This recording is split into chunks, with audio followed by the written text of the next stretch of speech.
주님께서 복 주셔서 이 말씀을 통해서 또 우리가 함께 더욱 우리 주님을 사랑하고 또 우리 하나님 아버지를 배우고 또 이 하나님 아버지께서 기뻐하시는 이 가정을 소중하게 여기는 그런 유익이 우리에게 있기를 바라는 마음으로 함께 말씀을 교제하기를 원하는데요. 누가복음 15장 11절부터 32절까지 우리가 보통 탕자의 비유로 알려져 있는 그런 본문이죠. 여러 경로로 또 여러 기회에 많이 이 말씀을 들어오셨습니다. 한번 우리가 다 아는 말씀이시지만 그래도 하나님 말씀 또 하나님 말씀의 힘이 있기 때문에 말씀을 천천히 한번 읽어보겠습니다. 괜찮으시면 제가 그냥 이렇게 천천히 읽어보겠습니다. 우리 성도님들 같이 한번 또 보시면서 또 혹시 또 말씀을 읽는 중에 또 우리 각자에게 또 새롭게 비춰지는 말씀이 있으시면 또 그것이 하나님의 복이라고 생각이 듭니다. 누가복음 15장 11절부터 천천히 한번 읽어보겠습니다. 또 이르시되 어떤 사람에게 두 아들이 있는데 그 둘째가 아버지에게 말하되 아버지여 재산 중에서 내게 돌아올 분깃을 내게 주소서 하는지라. 아버지가 그 살림을 각각 나눠주었더니 그 후 며칠이 안 되어 둘째 아들이 재물을 다 모아가지고 먼 나라에 가 거기서 허랑방탕하여 그 재산을 낭비하더니 다 없앤 후 그 나라에 크게 흉년이 들어 그가 비로소 궁핍한지라. 가서 그 나라 백성 중 한 사람에게 붙여 사니 그가 그를 들로 보내어 돼지를 치게 하였는데 그가 돼지 먹는 쥐염 열매로 배를 채우고자 하되 주는 자가 없는지라. 이에 스스로 돌이켜 이르되 내 아버지에게는 양식이 풍족한 품꾼이 얼마나 많은가. 나는 여기서 줄여 죽는구나. 내가 일어나 아버지께 가서 이르기를 아버지 내가 하늘과 아버지께 죄를 지었사오니 지금부터는 아버지의 아들이라 일컬음을 감당하지 못하겠나이다. 나를 품꾼의 하나로 보소서 하리라 하고 이에 일어나서 아버지께로 돌아가니라.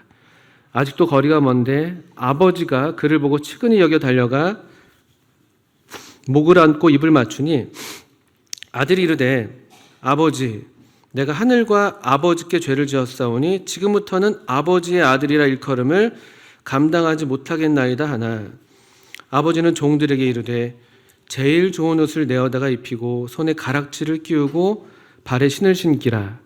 그리고 살진 송아지를 끌어다가 잡으라. 우리가 먹고 즐기자. 이 내 아들은 죽었다가 다시 살아났으며 내가 잃었다가 다시 얻었노라 하니 그들이 즐거워하더라.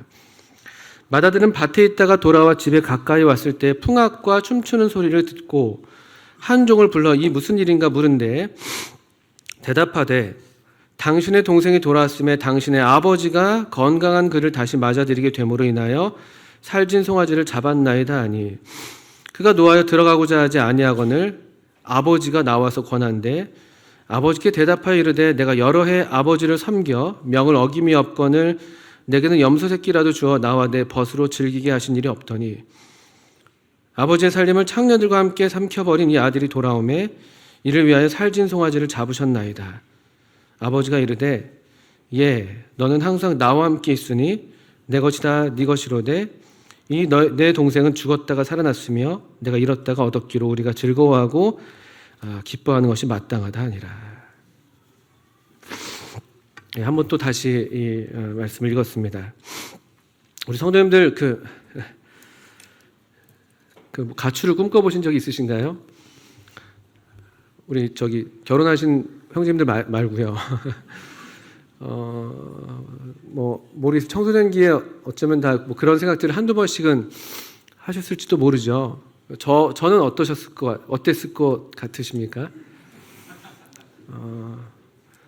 저도 가출이 제 소위 희망 목록 중에 하나였습니다. 저희 부모님이 그렇게 놀라진 않으시는데요. 제 부모님이 이렇게 특별히 이렇게 부족하시거나 그래서 그런 건 아닙니다. 사실은요. 그냥 청소년기에 그 치기 어린 마음에 그냥 좀 이렇게 좀 자유롭고 싶다. 그런 것도 있지 않습니까? 학교도 좀 가기가 싫고, 집에도 좀 이렇게 가기가 싫고, 나 혼자 좀 내가 원하는 대로 내 멋대로 살면, 정말 멋대로 살면 멋있지 않을까, 이런 생각들을 한 번씩은 하는 것 같습니다. 근데 저는 다행인지 불행인지, 그렇게 겁이 많은 사람이어서, 용기가 많이 없어서, 하지는 못했습니다. 후회는 하진 않습니다. 감사하게 생각을 하고요. 근데 어쨌든 저는 이제 청소년기에 그런 생각도 했었고, 또 언젠가 한 번쯤은 좀 집을 떠나서 혼자 살면 참 좋겠다. 우리 보통 뭐 이렇게 대학으로 이제 진학하게 되면 이제 집을 떠나서 뭐 자취를 한다든지 기숙사를 간다든지 이렇게 하면서 떨어져 지내게 되잖아요. 이제 그런 또 나름대로 생각을 했었어요. 그런데 또 주님께서 저의 이 죄악된 마음을 아시고, 사실 이렇게 집을 떠나려고 하는 마음은 뭐 어떤 이유든지 간에 썩 좋은 마음은 아니잖아요. 그래서 보통은 자기 멋대로 좀 하려고 하는 마음이잖아요. 그 자기 멋이라는 것은 주로 죄를 짓고 싶은 마음이잖아요. 사람이 혼자 있으면 보통 잘 살지는 못하는 것 같습니다. 혼자 있으면. 정말 혼자 있을 때 그 사람이 어떤 삶을 사는가가 진짜 그 사람일 텐데, 대부분 저를 봐서 그렇고, 우리 중에 물론 욥 같은 분도 계시겠죠. 그런데 이제 많은 분들이 혼자서는 사실은 잘 이렇게 못 지내는 것 같아요. 우리가 이 본성이 어떤 그 죄악으로 달려가는 그런 본성이 있어서 그런지.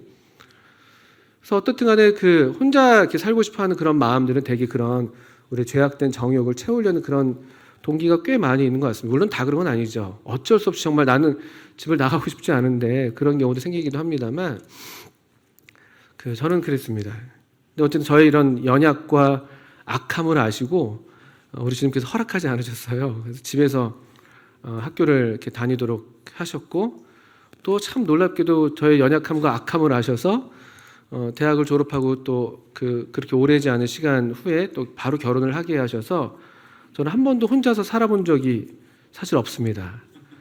천만다행인 것 같습니다. 아마 제가 혼자 일찍부터 살았더라면 지금 여기에 있으면 있겠지만 아주 다른 모습으로 있지 않을까, 아니면 없기가 더 쉬운 그런 사람일 거라고 제가 생각을 합니다. 우리 아시는 대로 15장에 나오는 이 두 아들 중에서 둘째 아들이 이제 집을 나가기를 원했던 것이죠. 왜 그랬을까요? 제가 가만 보니까 왜 그랬던 것 같습니까? 그 이유는 물론 나와 있지는 않습니다. 근데 제가 얘기 드린 저의 경험과 크게 다르지 않지 않나 이런 생각을 좀 하게 돼. 일단 여기 어머니는 등장하지 않습니다. 어머니는요. 그래서 어머니가 안 계셨다고 말하기는 어렵지만 어떻든 가정의 대표로서 그냥 아버지가 이렇게 언급된 것으로 보이지만요. 어쨌든 아버지 어머니는 제가 볼 때 훌륭하신 분이었던 것 같아요. 왜냐하면 이런 어떤 무례한 요구를 하잖아요. 재산을 나에게 돌아올 분깃을 달라고. 우리 잘 아시는 대로 이것은 그냥 아버지 빨리 돌아가시면 좋겠다 이런 얘기잖아요. 빨리 돌아가셔서 내게 돌아올 유산이 좀 내 몫으로 빨리 오면 좋겠다. 그게 아니라면 일단 재산 달라. 아주 정말 이거 뭐라고 말할까? 인간의 어떤 도리로서 할 수 없는 그런 말을 하는 거잖아요. 폐륜이죠, 폐륜. 그런 아들임에도 불구하고 그 아버지가 그를 이렇게 내어 보내주죠. 재산을 이렇게 나눠주고 내어 보내주는 모습을 봐서는 그 아버지는 참 훌륭하셨던 분인 것 같아요. 제가 보기에는. 근데 또 한번 생각해 봅니다. 그런데 왜 이 아들은 이 집을 이렇게 그토록 싫어했을까?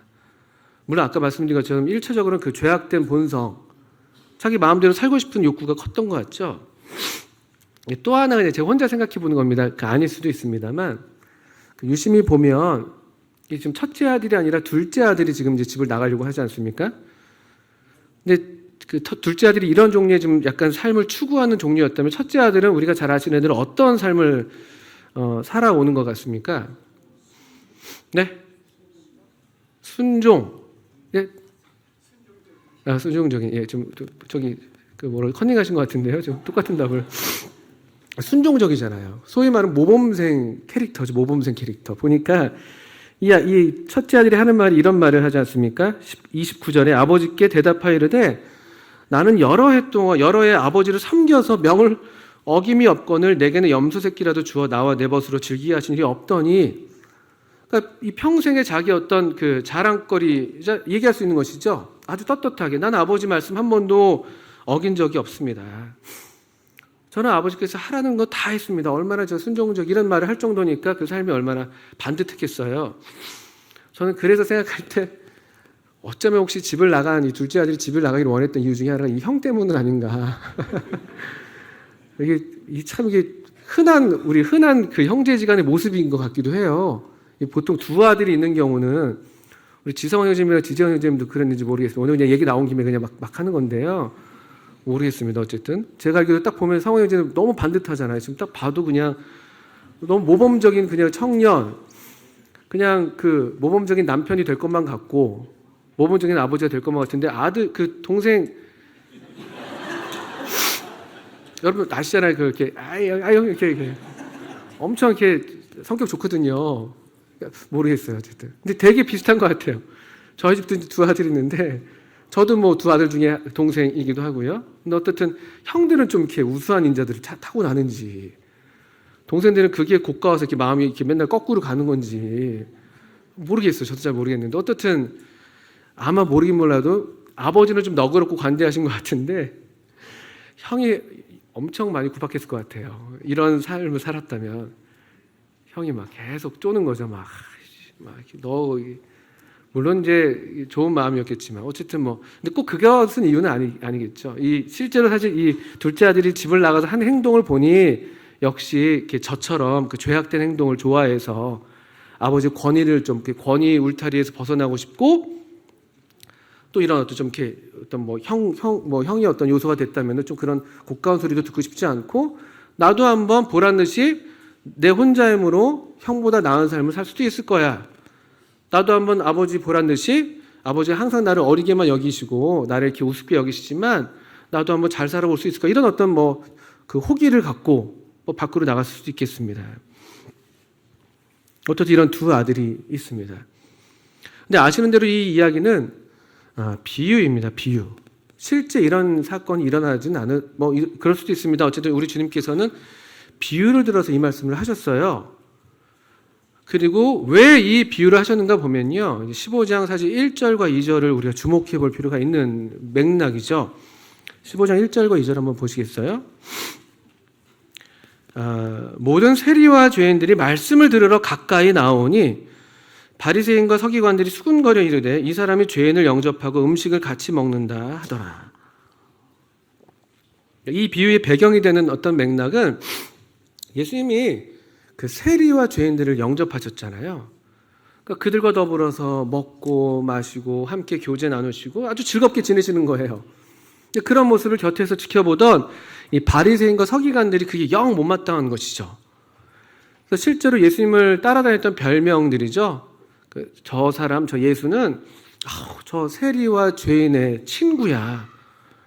저 예수는 참 저 하찮은 사람들과 그냥 어울려가지고 먹기를 탐하고 포도주를 즐기고 아주 뭐 먹보에다가 술꾼이야. 막 이런 어떤 별명들을 붙여가면서 예수님을 비난했던 거예요.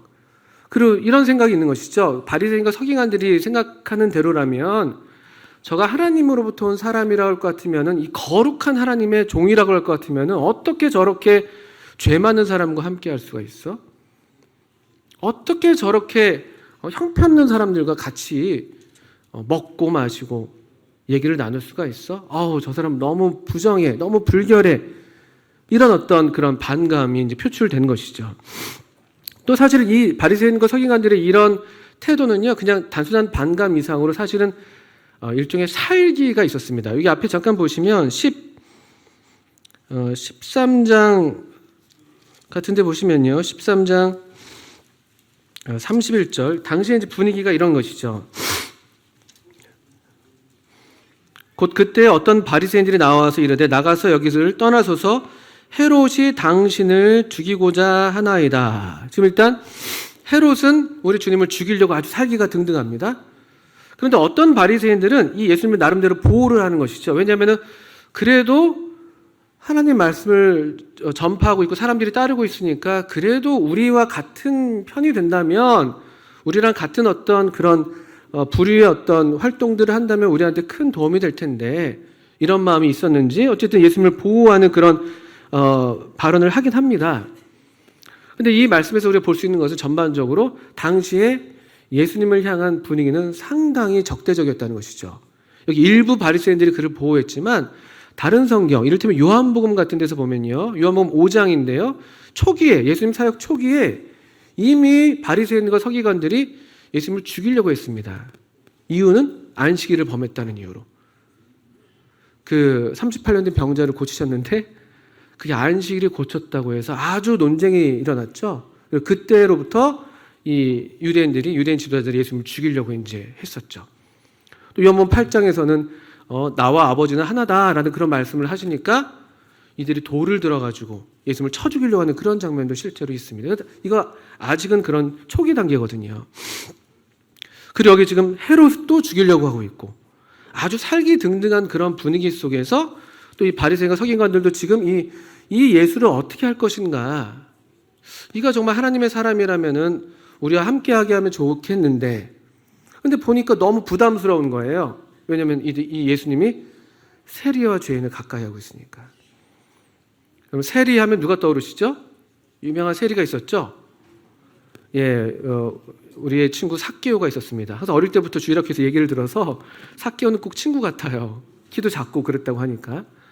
삭개오 같은 사람이 전형적인 세리죠. 당시에 세리는 아주 부정한 직업이었습니다. 그리고 로마에 결탁해서 백성을 팔아넘기는 일종의 매국노 같은 일을 했었죠. 우리나라 옛날 친일파처럼요. 얼마나 부담스러워요. 얼마나 나쁜 종류의 사람이에요. 그런데 예수님이 그런 사람을 가까이 하고 있어요. 또 죄인이라고 불리는 사람들이 있었습니다. 죄인. 보통 죄인이라고 불리는 사람들은요, 여성의 입장에서 볼 때는 몸을 파는 여자들이죠.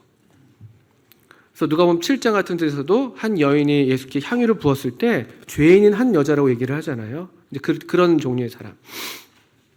남자라고 치면 이제 죄인으로 알려진 악명 높은, 도덕적으로 아주 불량하다든지 또는 이제 다른 사람의 것을 늑탈하는 그런 종류의 사람들.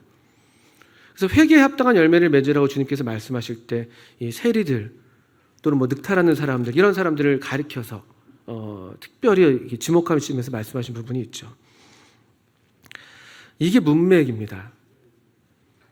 세리와 죄인들이 예수님과 함께하는 것을 보면서 바리새인과 서기관들이 아주 예수님께 불평을 표하고 아주 불만족스러워했거든요. 그때 예수님께서 들려주신 비유가 여기 세 가지가 나오는데 그 중에 마지막 비유고 어쩌면 가장 잘 알려진 비유죠. 당시에 청중들은 이 이야기의 도입부터 뭔가 불길한 예감을 했었을지도 모릅니다. 여기 11절 보시면 도입이 이렇게 되죠. 어떤 사람에게 누가 있다고요? 어떤 사람에게 두 아들이 있다. 여러분, 유대인들에게 두 아들은 그냥 이야기가 아닙니다. 유대인들을 이 성경을 잘 알고 있었다. 이 당시에 또 특별히 바리새인과 서기관들은 성경에 정통한 사람들이잖아요. 두 아들하면 누가 떠오르겠습니까? 성경의 그 수많은 두 아들들, 가인과 아벨부터 시작해서 이삭과 이스마엘, 에서와 야곱, 에브라임과 므낫세 등등등 수많은 두 아들들을 이들이 잘 알고 있었잖아요. 그리고 대개 그 두 아들들 중에서 낳은 아들은 누구죠? 첫째입니까? 둘째입니까? 물론 우리 속담에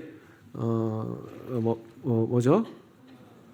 형만은 나움 없다는 것, 그 정말 맞는 말씀입니다. 맞는 성경 다음으로 진리인 것 같아요. 그런데 성경적인 원리에서는 또 이것이 어떤 각 가정사에서 모두 적용된다는 게 아니라 첫 것을 폐하시고 둘째 것을 세우시는 원리가 있는데요. 이 두 아들의 이야기를 들었을 때 당시 청중들은 이 바리새인과 서기관들을 비롯한 청중들은 단박에 알아듣는 것이죠. 두 아들. 그러면 첫째가 나쁜 놈, 첫째가 하나님의 뜻에서 벗어난 사람이고요. 둘째가 하나님이 세우시는 사람인 걸 그냥 알아챌 수 있는 이야기였어요. 그런지 어떤 예상하는 그런 이야기 흐름을 갖고 있는데, 근데 둘째가 이제 좋은 아들이어야 되는 거잖아요. 둘째가요. 근데 12절에 둘째 이야기부터 그래서 시작하는 거예요. 둘째. 그래, 둘째 좋은 아들이니까 둘째가 먼저 나오지. 둘째는 보면 훌륭한 아들일 거야. 하나님이 기뻐하시고 하나님이 세우시는 그런 아들일 거야라고 예상하는데, 둘째가 지금 누구인 거예요? 우리 먼저 12절부터 쭉 읽어오신 대로 아주 형편없는, 우리가 그냥 보통 이 15장을 그래서 이 친구의 이름으로, 이 친구의 어떤 특징으로 기억하는데요.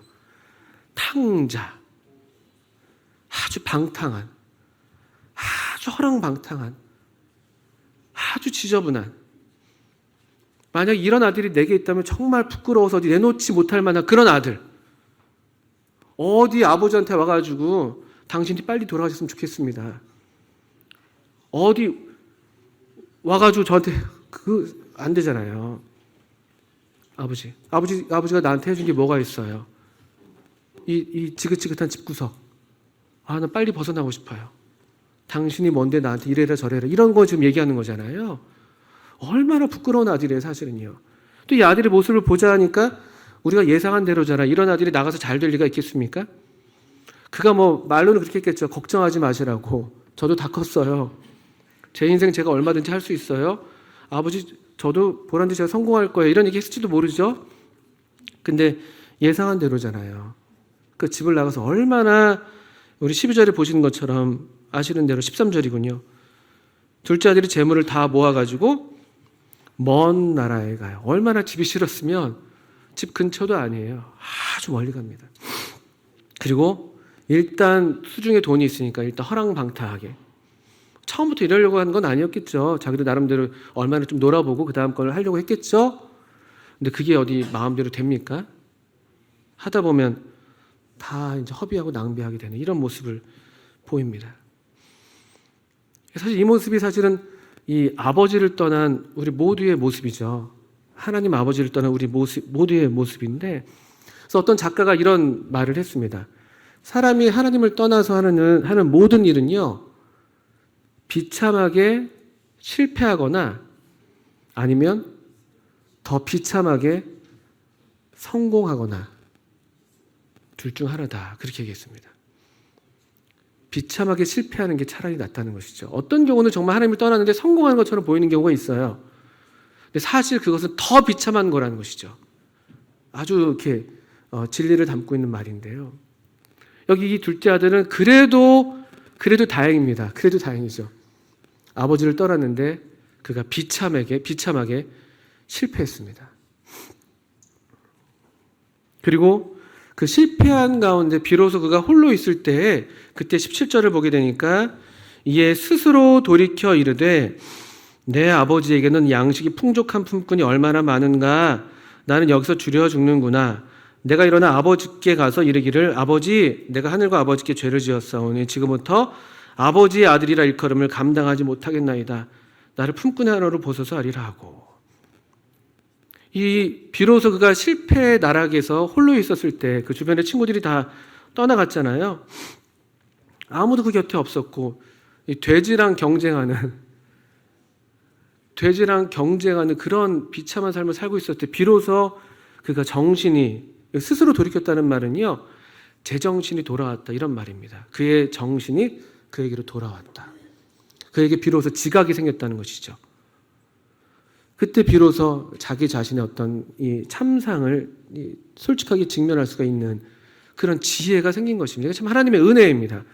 사실 그래서 우리가 어떤 이런 회심하게 된다든지 주님께로 우리의 마음을 돌이키게 된다든지 우리의 이 죄악된 모습을 발견한다는 것이 하나님의 은혜인 것이죠.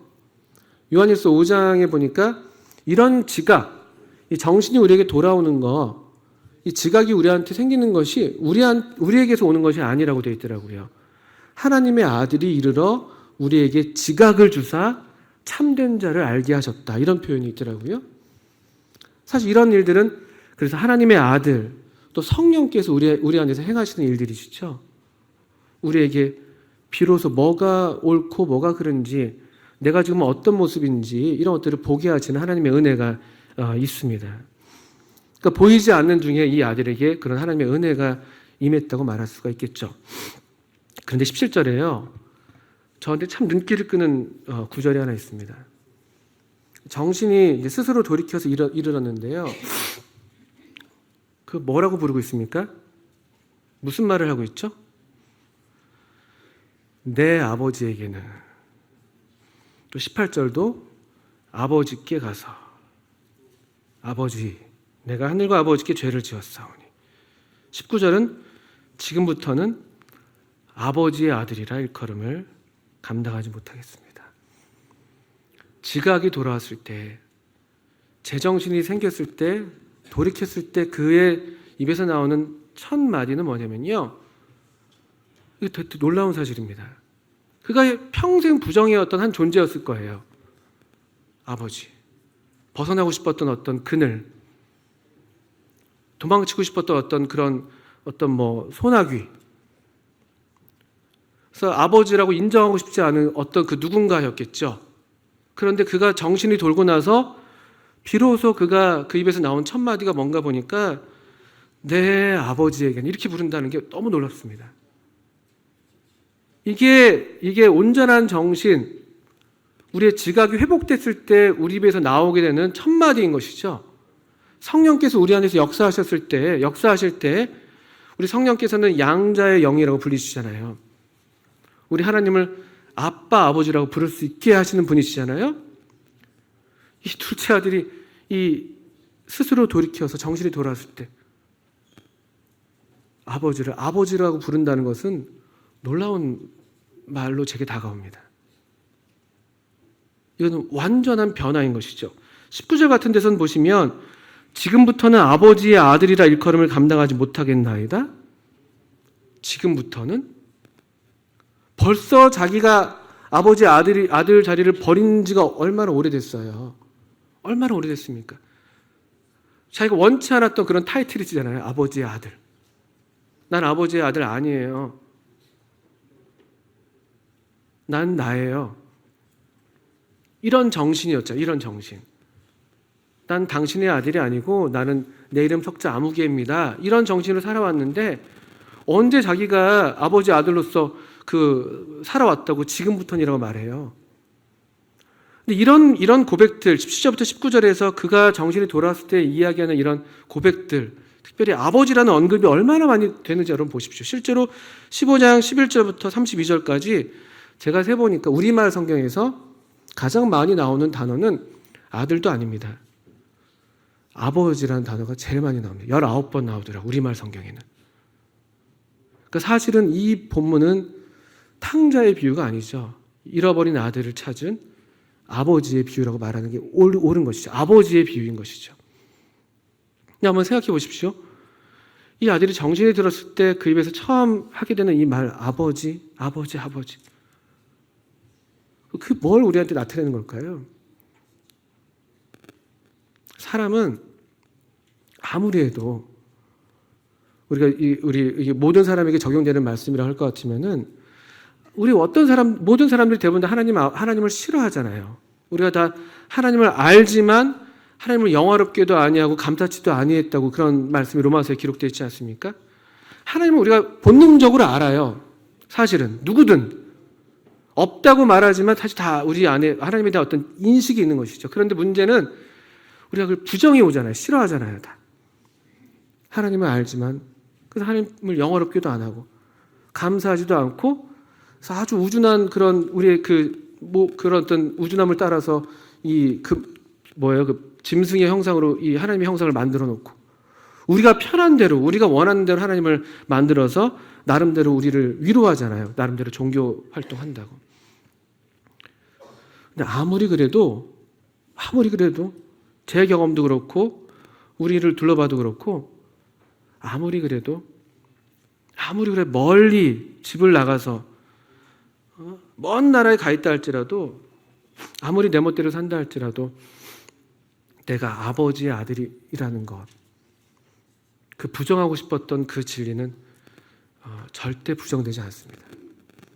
절대 부정되지 않습니다. 저도 그랬어요. 제가 예수님 종종 말씀드렸습니다만 제가 초등학교 6학년 때 예수님을 믿고 구원받았는데 사춘기 때 엄청 이런 탕자 같은 삶을 살았거든요. 그러니까 제가 집을 나가고 싶었겠죠. 우리 부모님 모르셨겠지만 그런 삶을 살았는데 그럼에도 제가 제 한켠에 내가 예수님 믿지 않는 사람처럼 살고 싶고 그렇게 죄를 짓고 싶고 그렇게 마음대로 살고 싶은데도 불구하고 이 버릴 수 없는 한 가지가 있는 것이죠. 계속 따라다니는 거예요. 그걸 버리고 싶어서 계속 그렇게 하고 있는데도 버려지지 않는 한 가지는 뭐냐면은 아버지의 아들. 내가 그래도 하나님의 자녀인데 이 정체성은 너무 놀라운 정체성입니다. 렘브란트라는 화가가 있더라고요. 서시영 선생님 잘 아시겠습니다. 전시회 잘 맞추셨습니다. 예. 전시하셨는데요. 그 렘브란트라는 화가가 이 성경의 이야기를 많이 그림으로 그렸는데 그 중에 아주 유명한 그림이 있다고 그러더라고요. 탕자의 귀향이라는 그림이 있습니다. 저도 그림을 찾아서 여러 번 봤어요. 아주 볼수록 감동적인 그림이더라고요. 근데 그 아들의 뒷모습이 이제 그려져 있습니다. 아들이 이제 무릎을 꿇고 아버지에게 안기고 아버지가 그 아들을 두 손으로 이렇게 어깨를 이렇게 감싸는 그런 장면이 그려져 있습니다. 아들이 아주 남루한 모습이에요. 뭐 신발도 한짝이 벗겨져 있고 머리는 삭발된 머리 헤어스타일이었어요. 어떤 사람으로서 우리가 헤어스타일로 이제 사람을 식별하잖아요. 저희 부모님도 저희 800명 졸업할 때 고등학교 때 제가 완전히 저를 한눈에 알아보셨다고 그러더라고요. 저기 있다, 저놈이다. 머리가 이제 크고 곱슬곱슬하니까. 그러니까 머리는 대단한 어떤 자기 정체성이잖아요. 우리 자매님들 그래서 머리 그렇게 신경 쓰시잖아요.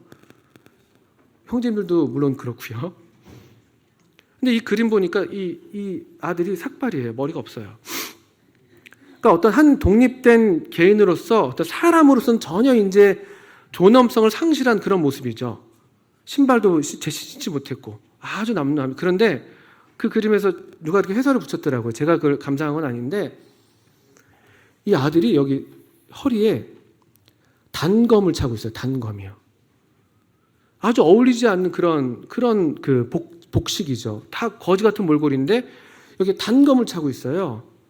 그래서 그게 뭔가 하니까 어쩌면 그것이 그 가문에 속한 그 가문의 일원임을 나타내는 그 징표가 아니었겠냐 이렇게 해석을 하더라고요. 이게 우리에게 다 있는 것이죠. 이게 우리에게. 우리가 이제 비로소 정신이 들고 스스로 돌이켰을 때 우리 입에서 나오는 말은 내 아버지에게는 아버지께 가야지. 아버지, 내가 하늘과 아버지께 죄를 지었사오니 지금부터는 아버지의 아들이라 일컬음을 감당하지 못하겠나이다. 20절에 이에 일어나서 아버지께로 돌아가니라. 아직도 거리가 먼데 아버지가 그를 보고 측은히 여겨 달려가 목을 안고 입을 맞추니 아들이 이르되 아버지, 내가 하늘과 아버지께 죄를 지었사오니 지금부터 아버지의 아들이라 일컬음을 감당하지 못하겠나이다 하나 아버지는 종들에게 이르되 제일 좋은 옷을 내어다가 입히고. 얼마나 많은 아버지라는 단어가 등장합니까? 그리고 아시는 대로 이렇게 아버지께서 너무나 사랑스러우셔서 여기 우리 20절 보시는 대로 그를 보고 측은히 여기셔서 달려가서 목을 안고 입을 맞추시죠. 참 자비하신 아버지의 모습이 드러납니다. 이 이야기를 들었을 때 이 당시 바리새인과 서기관들은 사실은 깜짝 놀라는 이야기가 되는 것이죠. 아주 형편없는 아들인데도 아버지가 이렇게 맞이하시다니? 이게 가능한 일인가? 이게 옳은 일인가? 이렇게 해도 되는 일인가? 등등등 여러 질문들이 꼬리에 꼬리를 물었겠습니다. 예수님은 그리고 어쩌면 이 예수님에 대해서 의심하고 있는 바리새인과 서기관들에게 정말 간절하게 알리고 싶었던 그런 마음이 있었다면은 지금 우리 예수님께서 이 세리와 죄인들을 가까이 하시는 이유는 사실 이 아버지의 심정이기 때문에 그렇다는 것을 알고 싶으셨겠죠. 첫 번째 장면이 한 24절까지 해서 보통 끝납니다. 둘째 아들의 얘기가 먼저 나오죠. 그런 다음에 25절부터 또 다른 장면이 제2막이 펼쳐집니다. 둘째 아들 이야기가 먼저 나왔다면 이제는 누구가 나오는 것이죠? 예, 우리 큰아들이 나옵니다. 큰아들이 이제 집에서 열린 잔치 소리를 듣고요. 집에 들어가기를 머뭇댑니다. 어쩌면 예견했는지도 모르죠. 이런 날이 올지도 몰라. 지금 내가 아버지의 사랑을 독차지하고 아버지부터 인정받고 있는데 혹시라도 집 나간 둘째 내 동생이 돌아오면 어떻게 될까? 어쩌면 그런 예견들을 하고 있었는지 모르죠. 왜냐하면 아버지를 보아하니까 항상 뭔가 마음이 나랑 여기 함께 있으면서도 뭔가 딴 데가 있는 것처럼 보이고 뭔가 나는 껍데기처럼 여기시는 것만 같고 그런 생각을 했었는지도 모르겠죠. 근데 이제 잔치 소리가 몇 년간 잔치 소리가 들렸겠습니까? 사실 이런 상황에서요. 둘째 아들이 나가서 생사를 알 수가 없는데 무슨 잔치 소리를 어떻게 잔치를 할 수가 있었겠어요? 근데 잔치 소리가 들려오는 것이죠. 그 불길한 예감을 갖고 집에 들어가기를 머뭇거리고는 종을 불러다가 묻습니다. 27절에 종이 대답하죠. 당신의 동생이 돌아왔음에 당신의 아버지가 건강한 그를 다시 맞아들이게 됨으로 인하여 살진 송아지를 잡았습니다. 28절에 그의 반응을 보십시오. 어떻게 반응합니까? 그가 노하여 들어가고자 아니합니다. 아주 분노해요. 이 큰아들의 모습은 그대로 누구의 모습이라는 것입니까? 그 당시 바리새인과 서기관들의 모습이라는 것이죠. 자기 의에 가득 차서 하나님을 섬기려면 이 정도는 해야지. 하나님을 믿는다면 이 정도는 해야 되는 거 아니야? 근데 저렇게 형편없는 사람들이 있어? 아유, 저렇게 재구실을 하지 못하는 그런 사람들이 있어. 근데 그런 사람을 예수님께서 받아주시니까 그게 성이 나는 것이죠. 근데 그 예수님의 마음은 사실 이 아버지의 마음이라는 것이죠. 근데 큰아들이 지금 그 잔치 이야기를 듣고는 아주 성을 냅니다. 그리고는 들어가지 않아요. 더 놀라운 사실은 큰아들 나쁜 놈 이렇게 끝나는 게 아니죠. 28절에 이야기가 여기서 끝나지 않잖아요. 누가 또 등장하시죠? 아버지가 등장하십니다. 아버지가. 둘째 아들을 나가서 맞이했던 것과 꼭 같은 모습으로 아버지께서 28절에도 첫째 아들에게도 찾아 나오시는 모습을 우리가 볼 수가 있습니다. 아버지가 나오세요. 아버지가 나와. 이 아주 놀라운 장면입니다. 이 첫째 아들이 이 아버지를 만나야만 하는 것입니다. 첫째 아들도 사실은 집에 있었지만 여전히 집을 나가 있는 것이죠. 사실 그래서 그 사람이 어디에 있는가도 물론 중요한데요. 아무리 그가 집에 있다 할지라도 아버지와 함께하지 않는다면, 그 아버지의 마음과 함께하지 않는다면 사실은 누구라도 그가 탕자인 것입니다. 달리 말하면 우리 가운데서도 우리가 알겠지만 하나님 아버지의 집에 우리가 함께 모여 있는데, 우리가 모여 있어서 참 감사하고 기쁜 일이지만 이 아버지의 마음을 우리가 헤아리지 않고 함께하지 않는다면 우리도 역시 탕자라는 것이죠. 다른 종류의 탕자인 것이죠. 자기 의에 차서 비교해서 내가 더 낫지 판단하고 정죄하고, 그래서 누가 오는 것이 달갑지가 않고, 둘째 아들이 왔으면 마땅히 기뻐하고 같이 이 즐거움에 동참하는 것이 아버지의 마음이잖아요. 근데 그 마음이 안 맞아요. 그냥 내가 여기서 여태까지 여기 보신 것처럼 29절에 보신 것처럼 얼마나 오랫동안 여러 해 아버지를 섬겨 명을 어김이 없거늘 내게는 염소 새끼라도 주어 나와 내 벗으로 즐거게 하신 일이 없더니, 얼마나 원망으로 가득 차 있어요. 내가 여기서 지금 이렇게 해온 게 몇 년인데, 내가 여기서 이렇게 섬겨온 게 얼마인데, 그래서 하나의 그냥 이 아버지 집에 있는 것이 그냥 나의 어떤 자리를 보존하는 그런 형태로, 내 어떤 신앙 이력의 정체성, 내 신앙 이력의 어떤 그런 입증, 그런 걸로 삼는 태도인 것이죠. 그의 모습이 아주 적나라하게 드러납니다. 아주 주님께서 이야기를 통해서 사실 신랄하게 그 바리새인과 서기관들을 비난한 것이죠. 너희들이 이와 같은 모습이라는 것이죠. 근데 31절에 보시면 이런 원망이 가득 찬 아주 날선 말을 하는데요. 언제 저한테 잘해준 적 있어요? 근데 우리 이 아버지를 보십시오. 31절에 또 아버지가 이르되, 여기는 우리말 성경은 예라고 되어 있습니다. 예, 이렇게 이제 다정한 말투잖아요. 그래서 참 좋은 번역입니다. 그런데 다른 거의 모든 영어 성경은 여기서 예라고 번역하지 않고요, 아들아라고 번역이 되어 있습니다. 아들아. 아버지가 이 큰아들에게 나오셔서, 아들아, 너는 항상 나와 함께 있으니. 가장 큰 즐거움이 무엇입니까? 우리가 하나님의 자녀로서 가장 최고의 즐거움으로 여겨서 빼앗기지 않아야 될 것이 무엇이겠습니까?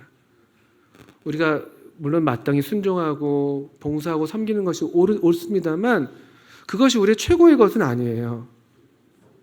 그냥 아들로서 여기 너는 항상 나와 함께 있으니 내 것이 다 네 것이야. 아들이라는 것이 우리가 하나님의 아들, 하나님의 딸, 절대로 잃을 수 없는, 우리가 아무리 너덜너덜하고 남루하다 할지라도 이뤄지지 않는 그 하나의 유일한 정체성, 그 그림에서 단검을 차고 있었던 것처럼 우리가 아들이라는 것이죠. 아들아, 아들아, 너는 아들이라는 것을 지금 얘기하는 것이에요. 아들아, 너도 내 아들이야. 우리 주님께서 여기서 바리새인과 서기관들을 내치시는 것이 아닙니다. 사실은요. 그들을 잘못을 이렇게 통렬하게 질책하시면서도 이 하나님 아버지의 마음으로 이끄시는 것이죠. 그러면서 32절에 이 네 동생은 죽었다가 살아났으며 내가 잃었다가 얻었기로 우리가 즐거워하고 기뻐하는 것이 마땅하다라고 하면서, 왜 마땅한가 하면요, 우리가 왜 이 둘째 아들로 인해서 기뻐하는 것이 마땅하냐면요, 이 둘째 아들이 남이 아니니까요. 이게 지금 이게 남보듯이 하는 거잖아요. 첫째 아들은 형인데도 동생을 남보듯이 한 것이잖아요. 그래서 우리 앞에서 어디에 있습니까? 30절에서는 이 첫째 아들은 동생을 가리켜서 아버지에게 내 동생이라고 하지 않잖아요. 이 아들. 다른 번역에서는 당신의 아들 이렇게 해요. 당신의 아들. 얘는 당신의 아들이지 내 동생은 아니에요. 이렇게 하는 것이죠. 근데 이게 얼마나 하나님 아버지의 이 가정에서는 어울리지 않는 그런 마음 태도인 것인지. 그래서 이 아버지는 이 큰아들에게도 아들아라고 부르시고, 여기 있는 얘는 네 동생이야라고 다시 우리의 가족 관계를 상기시키는 것이죠. 이야기는 여기서 이렇게 끝났습니다. 바리새인과 서기관의 반응은 나와 있지 않습니다. 열려있는 결말이죠. 그리고 이것은 그대로 우리에게도 똑같이 다가오는 그런 말씀인 것이죠. 우리에게도 열린 결말로 이게 좀 나와 있어요. 여기 우리 성도님들이 다 하나님의 자녀로 우리가 앉아있는 것이 참 놀랍습니다. 참 놀랍습니다. 우리가 어떻게 하나님을 아버지라 부를 수가 있어요. 놀랍게도 우리가 정말 감히 하나님을 아버지라 부를 수 없을 만한 그런 상태임에도 불구하고 여전히 우리가 또 하나님을 아버지라 부르면서 매 주일마다 나오게 되는 것이잖아요. 또 어제 어느 형님께서 말씀하셨는데, 청년회에서 다른 많은 종교들은 우리가 어떻게 하면 하나님을, 신을 섬길까 해서 우리가 준비하는 거잖아요. 우리가 준비해서 바치고 지극정성으로 드리는데, 우리 이 주의 날마다 우리가 함께 아버지 앞에 모일 때는 얼마나 우리 하나님은, 이 아버지는 여기 나오는 이 아버지처럼 친히 잔치를 베푸셔서 우리를 초대하세요. 우리한테 뭘 받으시는 것이 아니라 우리를 먹이시고 우리를 정말 기이하게 대접하시고 우리를 초대하셔서 또 먹고 풍족하게 먹자고 부르시는데, 얼마나 놀라운 우리의 은혜를 입고 있습니까? 아들아. 큰아들이 들어야 될 말은 바로 그것이었습니다. 나는 하나님의 아들이다. 나도 아버지의 아들이다.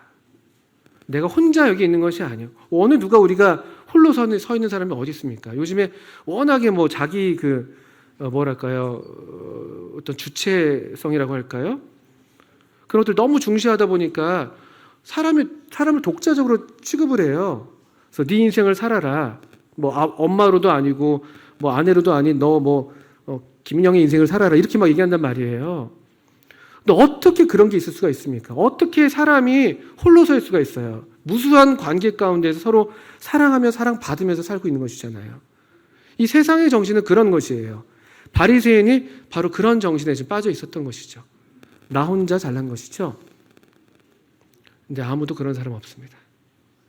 다 우리가 누군가에게, 우리 부모님이 계셨으니까 내가 여기 있고, 우리 형제자매가 있으니까 내가 이만큼 여기 있고, 우리 선생님이 있으니까 이만큼 있는 것이고, 누구도 우리가 홀로 설 수 있는 사람들이 아니잖아요. 우린 그리고 이 한 아버지를 모시고 있는 하나님의 가정 안에 있는 형제, 자매들인 것이죠. 저는 그래서 어느 때보다도 이런 가족애가 절실한 시대를 우리가 살고 있다고 분별이 돼요. 다 이게 살기 등등하고 뭐 적자생존하고 너 죽고 나 사는 그런 지금 시대를 우리가 살고 있지 않습니까? 아주 참 그 위태로운 시대를 살고 있지 않습니까?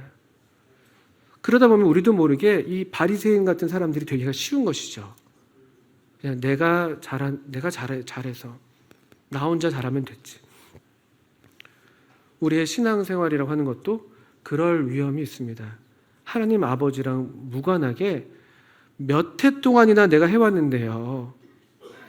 그런 어떤 내 업적이 되고 그것이 내 어떤 또 가치를 증명하는 무언가가 되고 그럴 위험이 우리가 있습니다. 또 세상은 이미 그렇게 이제 되어 가고 있지 않습니까? 그럴 때 이 하나님의 교회가 마땅히 나타낼 모습이라고 할 것 같으면은 우리가 가족이라는 이 가족애죠, 가족애. 너 다르고 나 다른 게 아니고 하나님 아버지가 계시고 한 성령으로 거듭나서 성령님의 놀라운 촉구하심으로 하나님을 아버지라 부를 수 있고 우리 서로를 가리켜서 꺼리낌 없이 형제 자매라고 부를 수가 있는 이것은 사실 대단히 놀라운 것입니다. 여기 그리고 15장에 나타나 있지는 않지만 어쩌면 우리 주님은 실제로 하나님의 이 가정 안에서 맏형이시죠. 맏형. 로마서 8장에서 우리로 맏아들의 형상을 본받게 하기 위하여 우리를 예정하셨다. 우리를 형제라 부르기를 부끄러워하지 아니하셨다. 우리에겐 그래서 이런 자비하신 아버지가 계시고 참 귀하시고 참 우리가 믿고 따를 만한 그런 맏형이 있는 것입니다. 여기 나오는 큰아들과는 다르게. 어쩌면 그 맏형이 있었다면 그가 보이게 보이지 않게 이 둘째 아들과 큰아들을 인도하고 찾아내는 그런 일들을 했었을 겁니다. 아까 말씀드렸지만 둘째 아들이 이 정신이 스스로 돌이켰던 그런 일은 성령님의 역사인 것이죠. 이 아들의 영께서 역사하셔서 이 집 나간 아들이라도 아버지를 부정하는 자라 할지라도 그가 아들인 것을 일깨우시고 그가 아들인 것을 기억하게 하시고 그래서 다시 아버지에게로 돌아오게 하는 그런 일을 이 아들의 영께서는 내내 해오고 계신 것이죠.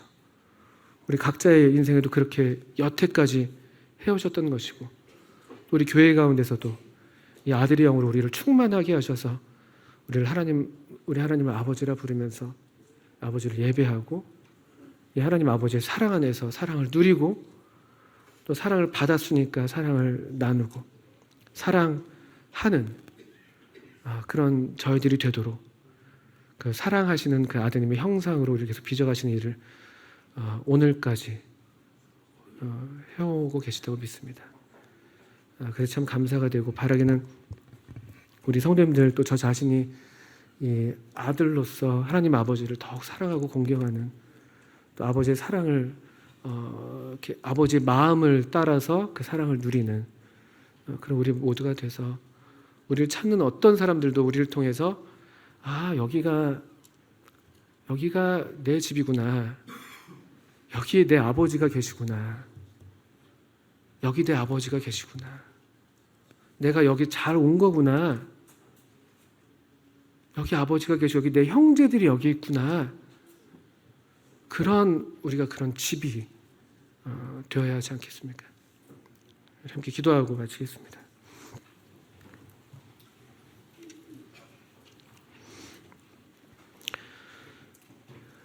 하나님 아버지 저희들을 이렇게 성령께서 계속 도우시고 인도하셔서 참 하나님을 아버지라 부르게 하시는 은혜를 감사합니다. 주님 계속 저희로 우리 하나님을 아버지로 알고 믿고 따르고 아버지의 사랑 가운데 머무는 하나님의 사랑스러운 자녀들 되게 하셔서 우리도 사랑스러워서 또 사랑해서 사랑스럽게 되는 그런 하나님의 자녀들 또 맏아들의 형상을 본받는 저희들 되게 해주시기를 기도합니다. 또 귀하신 아드님 예수님께서 예수님을 우리에게 보내주셔서 우리를 아버지의 집으로 이끌어 주신 것을 참 감사합니다. 모든 참 감사와 영광을 그래서 우리 하나님 아버지와 우리 아드님 예수님께 올려드립니다. 예수님의 이름으로 하나님 아버지께 기도합니다. 아멘. 네, 감사합니다.